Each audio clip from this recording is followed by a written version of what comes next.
সাভারের আশুলিয়ার জামগড়া ও ইটখোলা এলাকায় অভিযান চালিয়ে ৩ শতাধিক অবৈধ গ্যাস সংযোগ বিচ্ছিন্ন করেছে Titas gas transmission and distribution PLC.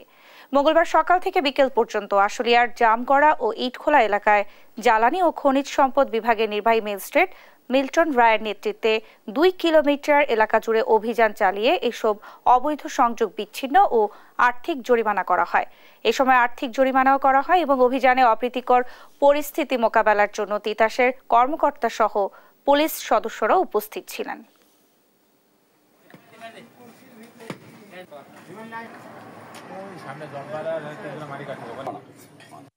জ্বালানি ও খনিজ সম্পদ বিভাগের পক্ষ থেকে আমরা Titas gas transmission and distribution company পিএলসির যে অবৈধ গ্যাস সংযোগ আছে তার বিরুদ্ধে আমরা নিয়মিত মোবাইল কোর্ট পরিচালনা করছি। তারই ধারাবাহিকতায় আজকে এই আশুলিয়া অঞ্চলে আমরা মোবাইল কোর্ট পরিচালনা করছি।